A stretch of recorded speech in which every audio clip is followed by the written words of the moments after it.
Hey crafty chicks, how are you doing? I got a cute little quick tip for you for doing some embellishments for your junk journals. I have this sweet little design.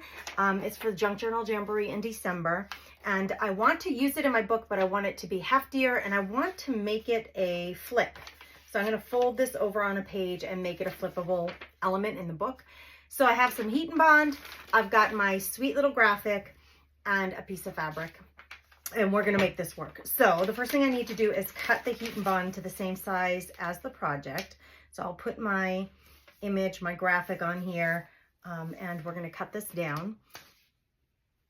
And then we're going to use my little iron, my Dodo-Dum, and we're going to get this all stuck together and ready for the book. So I think I'm going to use a rotary cutter, if I can find one that's sharp enough, because it'll be easy.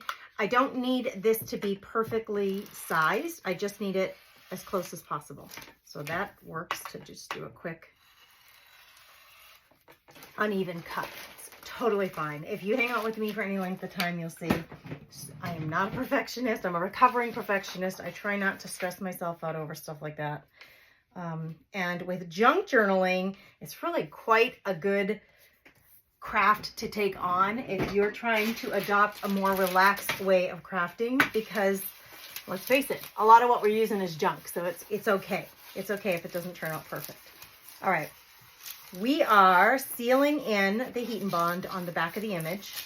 So you want to make sure to really heat that up. I'm going to check it and see. Nope, they're not stuck together. Is my iron on? Oh, gravy. It turned off. Be back in a minute. Okay, I had time to grab a cup of coffee. We're back to going again.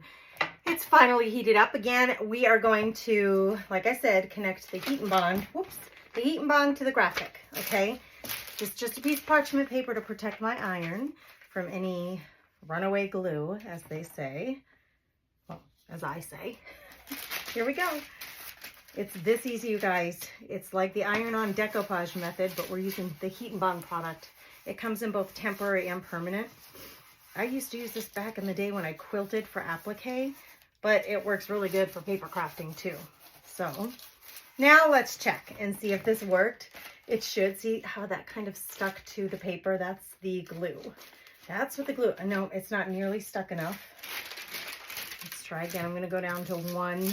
I had that doubled up, the parchment paper. We're going to go down to one layer of parchment paper in between. And let's just hold the iron on here. Instead of moving it around so much, let's go a little slower. The iron's just melting the bonding agent, the glue, and sticking it to the back of my graphic. Most of the time I use wet glue for gluing my images to fabric, but we had just used this heat and bond in making a Santa tote bag for the monthly craft kit, and I had it out. I had an extra piece laying out, so I thought, let's use it. Let's use it. Okay, using up what you got. All right, here we go. It's on here. So now what we do is we're just going to peel this off. Kind of like a big old sticker.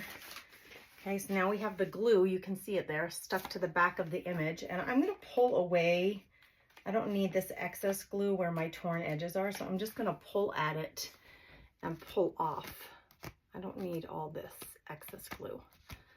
So I'm just going to take a quick minute and clean it up, because it'll melt around on the fabric and you'll be able to see it.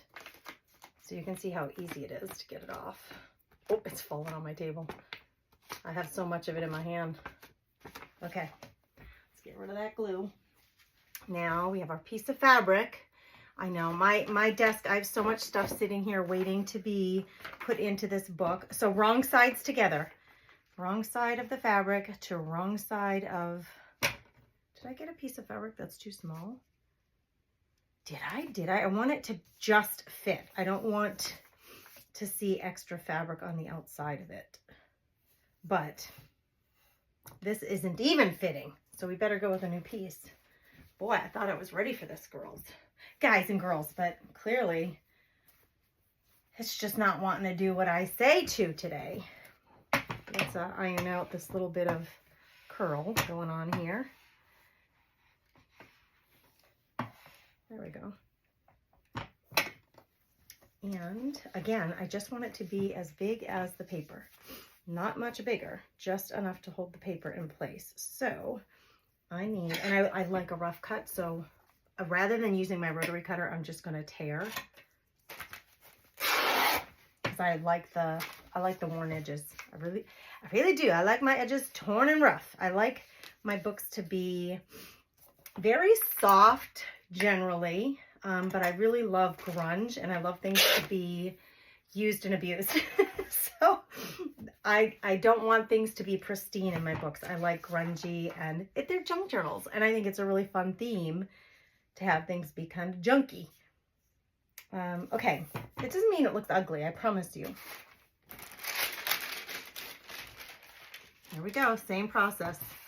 Now we're melting the glue onto the fabric. Easy breezy. I am going to sew this into my book using my sewing machine for Junk Journal Jamboree today. So I hope you can join me for that. I'm on at 12 noon Central. And what is today's date? It's Tuesday, December 5th. So if you missed it, if you happen to miss it, you're just catching this now, and you didn't catch me live, just go back and watch the replay. I'd love to welcome you over here on the Comfy Nest. Okay, there it is. There's my gorgeous paper graphic that I printed out, and it's ironed on and stuck to a piece of just very neutral fabric. And my plan is to fold this like this, and it still folds nicely because it is a piece of paper. I'm folding it like this, and then what we're going to do, let's take this, I don't know where in the book I'm going to put it, but I'm going to sew this on to a page so that it becomes a flap, a cool flap. So anyway, join me later. Thanks for watching.